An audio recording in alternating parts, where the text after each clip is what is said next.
اور اسٹاپ کو مانے رک جانا، بائی مانے پاس میں، کسی چمن میں ذرا دیر کے لیے رکنا جبکہ شام بھی خوبصورت ہو۔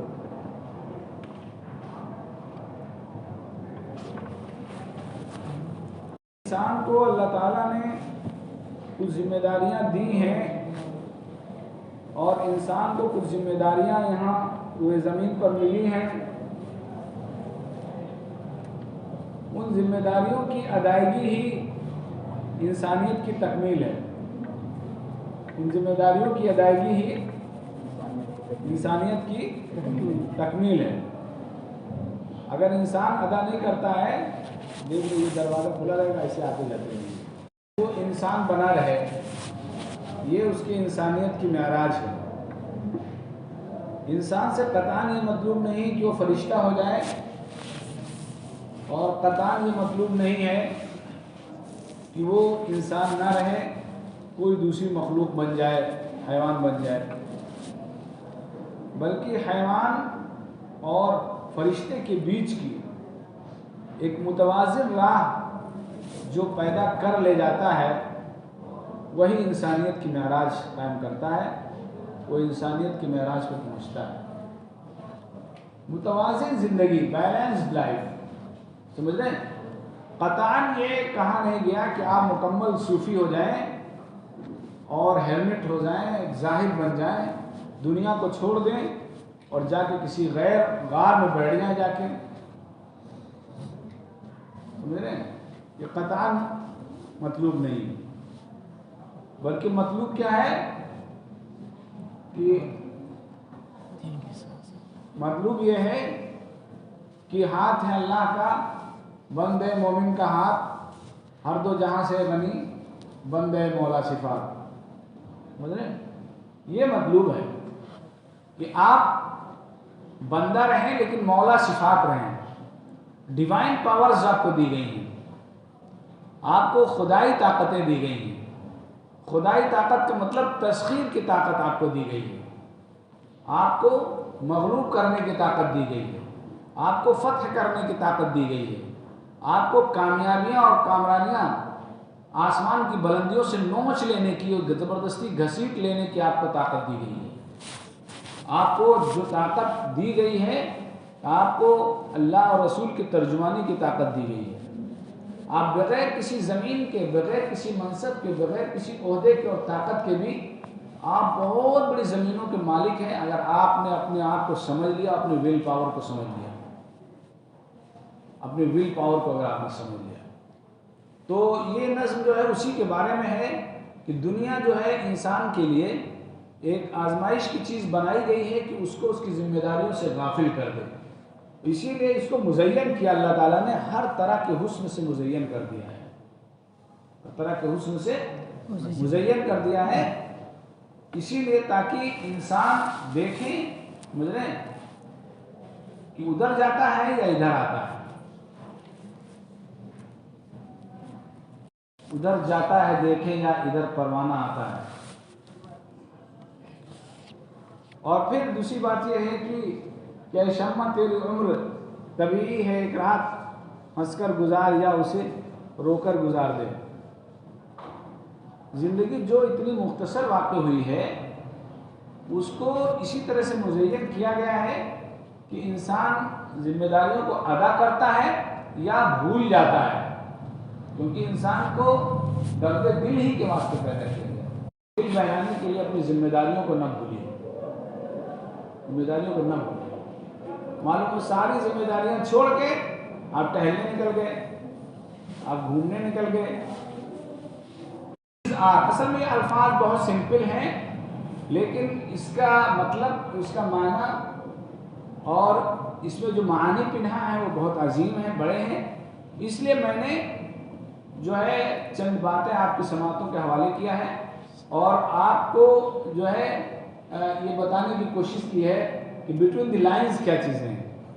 شعر کوئی بھی ہو، آپ دیکھیں کہ بہت سمپل سادھارن سا لگے گا، لیکن اس کے پیچھے کبھی آنسوؤں کا سیلاب ہوگا، اور کہیں زخمی دل ہوگا اور کہیں محبت کا مارا کوئی انسان ہوگا اور کہیں کوئی بھوکا انسان تڑپ رہا ہوگا کہ کسی استعمار کی طاقت نے اور کسی کیپٹلسٹ نے اس کی دولت کو چھین لیا ہوگا اور اس کے پیٹ پہ لات مار دیا ہوگا۔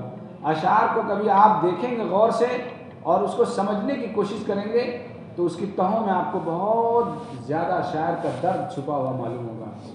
یوں بظاہر آپ کو شعر نظر آئے گا، لیکن جب آپ یہ شعر کہیں گے کہ سرانے میر کے آہستہ بولو ابھی چپ روتے روتے سو گیا ہے، تو محبت کی ایک طویل داستان آتی ہے اور ایک زخم خوردہ اور ایک دھوکہ کھایا ہوا انسان میر کی شکل میں سامنے آتا ہے کہ جس کو حوادث روزگار نے ہر موقع پہ دھوکہ دیا، اور اتنا بڑا شاعر ہونے کے باوجود بھی وہ قلاش اور مفلس پھرتا رہا۔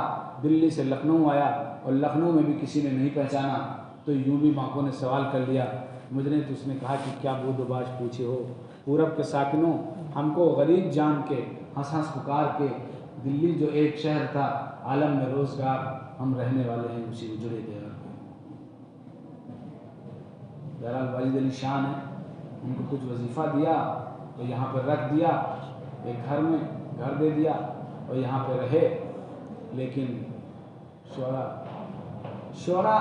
کی بہت سے شعراء کی آرزو بھی ہوتی ہے کہ نہ کہیں جنازہ اٹھتا، نہ کبھی جنازہ اٹھتا، نہ کہیں مزار ہوتا، تو اس کے وہ مصداق ہو گئے۔ گرچہ میر کے بعد غالب نے اس بات کو کہا، لیکن انہوں نے بھی آرزو کی۔ بہت خوددار آدمی تھا وہ غالب، جو ہے بہت خوددار آدمی تھا۔ اس نے خود کہا اس بات کو، سمجھ رہے کہ ہوئے مر کے ہم جو رسوا ہوئے کیوں نہ غرق دریا، ہوئے مر کے ہم جو رسوا ہوئے کیوں نہ غرق دریا، نہ کبھی جنازہ اٹھتا، نہ کہیں مزار ہوتا۔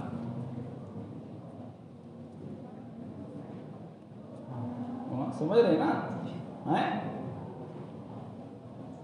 اپنی آوارہ مزاجی سے چند بات کی، جو قلبی واردات ہوتی ہیں، جو تجربات ہوتے ہیں، ان کو سمجھنا ضروری ہوتا ہے۔ یہاں بھی شاعر نے اس کی تہوں میں کچھ معانی ہیں، اس کو اجاگر کرنا چاہا ہے، اور میں نے اپنی سمجھ سے جو سمجھا ہے وہی آپ کو بتا رہا ہوں۔ Whose woods these are, I think I know. کس کا یہ چمن ہے مجھے پتا ہے، میں شاید جانتا ہوں اس کو۔ I think I know، شاید مجھے معلوم ہے، سمجھ رہے ہیں؟ ووڈس میں باغات ہوتے ہیں، چمن ہوتا ہے، سمجھ رہے ہیں؟ جنگلات ہوتے ہیں، بگیا باغ، کس کا یہ باغ ہے، کس کا یہ چمن ہے، سمجھ رہے ہیں؟ شاید مجھے پتا ہے۔ His house is in the village though، گرچہ اس کا گھر یہیں کہیں ہے، گرچہ اس کا گھر یہیں کہیں گاؤں ہی میں ہے، آس پاس میں ہے۔ کبھی ایسا ہوتا ہے کہ آپ ایگزیکٹ نہیں جانتے، لیکن جانتے ہیں یہ کس کا مکان ہے، کس کا گھر ہے، کس کا کون ہے، کیا ہے، تو اس کا گھر یہیں کہیں ہے۔ He will not see me stopping here، وہ مجھے یہاں ٹھہرتے ہوئے دیکھ بھی نہیں پائے گا، وہ مجھے یہاں ٹھہرتے ہوئے دیکھ بھی نہیں پائے گا، اس کو پتہ بھی نہیں چلے گا کہ میں یہاں پہ رکا ہوں۔ To watch his woods fill up with snow، اور اس کے چمن کو برف سے بھرتا ہوا دیکھ محظوظ ہو رہا ہوں، لطف اندوز ہو رہا ہوں، وہ جان بھی نہیں پائے گا۔ He will not see me stopping here، وہ مجھے یہاں رکتے ہوئے اور اپنے باغ کو برف سے بھر کے لطف اندوز ہوتے ہوئے میرے بارے میں جان بھی نہیں پائے گا۔ واچ میں نے دیکھنا ہے، لطف اندوز ہونا، دیکھ کر مزے لینا، دیکھ کر مزے لینا۔ گویا کہ انسان اپنی منزل کی طرف چل رہا ہے اور راستے میں اسے دیر و حرام مل رہے ہیں، راستے میں اسے رکاوٹ پیدا کرنے والی چیزیں مل رہی ہیں۔ اب یہ ہم لوگ اپنی منزل ہی کی طرف رواں ہیں۔ انسان کی جو زندگی ہے وہ کیا ہے؟ ایک منزل کی طرف ہم رواں دواں ہیں، مستقل ایک ہمارا سفر جاری ہے۔ موت صرف تھوڑی دیر کے لیے حائل ہوتی ہے، باقی سفر انسان کا جاری رہتا ہے۔ کہ موت ایک مادگی کا وقفہ ہے۔ موت کیا ہے؟ ایک مادگی کا وقفہ ہے، یعنی آگے چلیں گے دم لے کر، دم لے کر صرف اتنی دیر کے لیے جتنی دیر ہماری تدفین نہیں ہوتی ہے، دفن کر کے لوگ ابھی پوری طرح سے جاتے بھی نہیں ہیں کہ منکر نکیر آ جاتے ہیں اور کہتے چل کے اٹھ، اس کے بہت بات پر اٹھ چل بتا ہو گئے نا، زندہ ہو گئے. پھر اب اس کے بعد زندگی جو ہے خیر ہے شر ہے جاری رہے گی، اور وہاں پھر جاری کب سے کب تک جاری ہے، جب تک جاری ہی جاری رہے گی. آج کے 500 سال پہلے جو مرا ہوگا وہ مرا ہے، اس کی زندگی چل رہی ہے، تو زندگیاں جاری رہتی ہیں.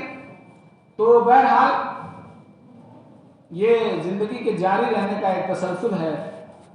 مائی little horse must think it fair, اور میرا ننھا چھوٹا جو گھوڑا ہے وہ بھی اس کو عجیب و غریب سمجھتا ہے.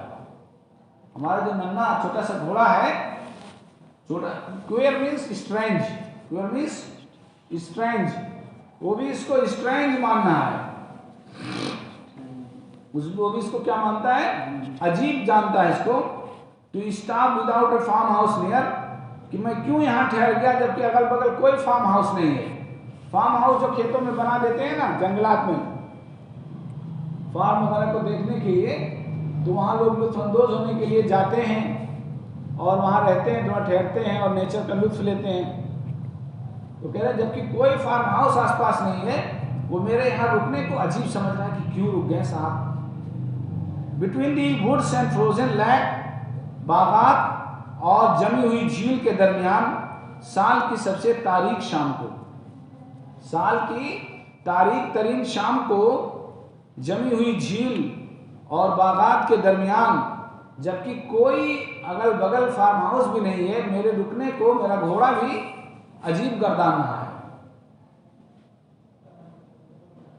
He gives his harness bells a shake، وہ اپنی زینت کی گھنٹیوں کو ایک جنبش دیتا ہے، اپنی زینت کی گھنٹیوں کو بھی میں تحریک پیدا کرتا ہے، ہلاتا ہے اس کو، اور متنبع کرنا چاہتا ہے کہ سر آپ کیوں رک گئے ہیں، بائی مسٹیک رکے ہیں یا آپ انٹینشنلی رکے ہیں، تعمد سے رکے ہیں یا آپ بھول کے رک گئے ہیں. To ask if there is some mistake, کہ کیوں آپ رک گئے ہیں، غلطی سے رک گئے ہیں. The only other sounds the sweep، اور کوئی آواز نہیں ہے، جبکہ بالکل سناٹا اور ہو کا عالم ہے. اللہ رے سناٹا، آواز نہیں آتی، بالکل ایک دم عجب عالم ہے. کوئی آواز نہیں ہے سوائے نرم خرام ہوا کے یا برف کے ٹکڑوں کے گرنے کے، نرم نرم برف کے ٹکڑوں کے گرنے کے، نرم نرم برف کے. ڈاؤنی کے معنی بالکل soft like feathers, soft like feathers.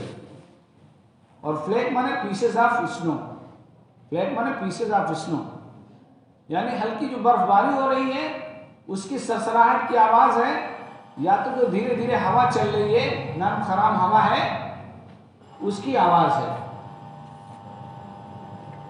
Easy مانے آسان، اور لطف جو جس سے تکلیف نہ ہو، ہارڈ نہ ہو. ہوا کبھی جب زوردار ہو جاتی ہے تو وہ تکلیف دیتی ہے، لپٹ پڑتی ہے، اس کی چپٹ پڑتی ہے، منہ پہ مارتی ہے. آپ گاڑی سے کبھی تیز رفتار چلیں، چہرہ کھلا ہو، آپ کہیں جا کے رکیں گے تو اسے لگے گا کہ کسی نے مارا ہے ہواؤں سے. ہواؤں نے خوب دھنا ہے آج، سمجھ رہے ہیں. اور کبھی جب لطیف ہوا چلتی ہے، شیریں باد صبا یا باد نسیمی سے ہی دھیرے دھیرے چلتی ہے، تو اس میں لطف آتا ہے، مزہ آتا ہے، اس میں بیٹھا جاتا ہے، اس میں پیار و محبت اور عشق کے پرانی داستانوں کو چھیڑا جاتا ہے. تو یہ سب ہوتا ہے نرم خرام ہوا. خرام معنی کیا ہے؟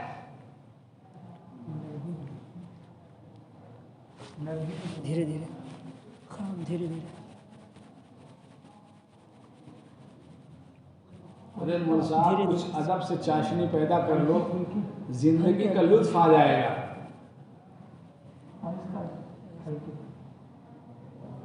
خرام مانے چال، خرام مانے چال، خرامہ خرامہ چلے آ رہے ہیں، آہستہ آہستہ چلے آ رہے ہیں. خرام ناز، خرام ناز، سمجھ رہے ہیں؟ یعنی ناز و انداز کی چال، ناز و انداز کی چال. تو وہی ہے نرم خرام ہوا، یعنی دھیرے دھیرے پر لطف انداز میں چلنے والی ہوا یا برف کے گرنے کی آواز۔ اب یہ یہاں پہ ہے بیت القصید، اور یہاں پہ ہے جو شاہ کلید ہے غزل کی، یہاں پہ یہ معنی دیا ہوا ہے جس کے لیے انہوں نے یہ اشعار کہے ہیں، اور اسی کے لیے جواہر لال نہرو کو بھی یہ اشعار بہت پسند تھے۔ انہوں نے اپنے ٹیبل پہ رابرٹ فراسٹ کی اس پوئم کو اپنے ٹیبل پہ لگا رکھا تھا، اور اس لیے ہندوستان کو انہوں نے ترقیوں سے ہمکنار کیا اور بڑی کوشش کی۔ کہا کہ the woods are lovely dark and deep, گرچہ چمن بہت پیارا ہے، چمن بہت ہی پیارا ہے، تاریک اور بہت گہرا ہے، but I have promises to keep, لیکن میرے پاس کچھ وعدے ہیں، میرے پاس کچھ وعدے ہیں پورے کرنے کے لیے، کچھ وعدے ہیں جس کو میں نے اپنے عوام سے کیا ہے، کچھ وعدے ہیں جس کو میں نے اپنی پبلک سے کیا ہے، لوگوں سے کیا ہے، کچھ وعدے ہیں جس کو میں نے اپنے والدین سے کیا ہے، کچھ وعدے ہیں جس کا ہم نے خود اپنے آپ سے وعدہ کیا ہے کہ ہم کو یہ بننا ہے، ہم کو آسمان کے ستارے توڑ کے لانے ہیں، ہم کو آسمان علم کے آفتاب و ماہتاب بننا ہے، ہم کو افق علم پر ایک ماہتاب کے مانند چمکنا ہے۔ ہم نے خود اپنے سے وعدہ کیا ہے، ہم نے اپنی قوم سے وعدہ کیا ہے کہ ہم تمہیں اندھیروں سے نکالیں گے، ہم تمہیں روشنی کا چراغ بن کے دکھائیں گے، ہمارے وجود سے ظلمات چھٹ جائیں گی اور تاریکیاں ختم ہو جائیں گی۔ میں نے یہ ٹھان رکھا ہے کہ میں کچھ کر کے دکھاؤں گا، تو میں نے کچھ وعدہ کیا ہے جسے مجھے پورا کرنا ہے۔ And miles to go before I sleep, اور سونے سے قبل مجھے میلوں جانا ہے، سونے سے قبل مجھے سونا، روزانہ کا سونا بھی احتساب مراد دیا جا سکتا ہے، اور موت کی ابدی نیند سونا بھی مراد دیا جا سکتا ہے۔ موت جو انسان کی ایکٹیویٹیز پر یک لخت پابندی لگا دیتی ہے اور روک دیتی ہے، موت تک آپ کو کام کرنا ہے۔ روزانہ کا سونا بھی مراد ہو سکتا ہے، کیونکہ روزانہ کا سونا بھی موت ہی ہے۔ آپ جو سوتے ہیں تو کہتے ہیں اللہم بسم کا، اور جب جگتے ہیں تو کیا کہتے ہیں الحمدللہ الذی احیانا بعد ما اماتنا والیہ النشور۔ تو موت وہی ایک، وہ بھی موت ہے اور ایک ابدی موت ہے۔ موت سے پہلے ہمیں اپنی ذمہ داریوں کو ادا کرنا، میلوں جانا ہے، میلوں جانا ہے، اور میلوں ہم آ گئے، میلوں ہمیں جانا ہے۔ جاری ہے مگر ہمیں اس کو جاری رکھنا ہے، رکنا نہیں۔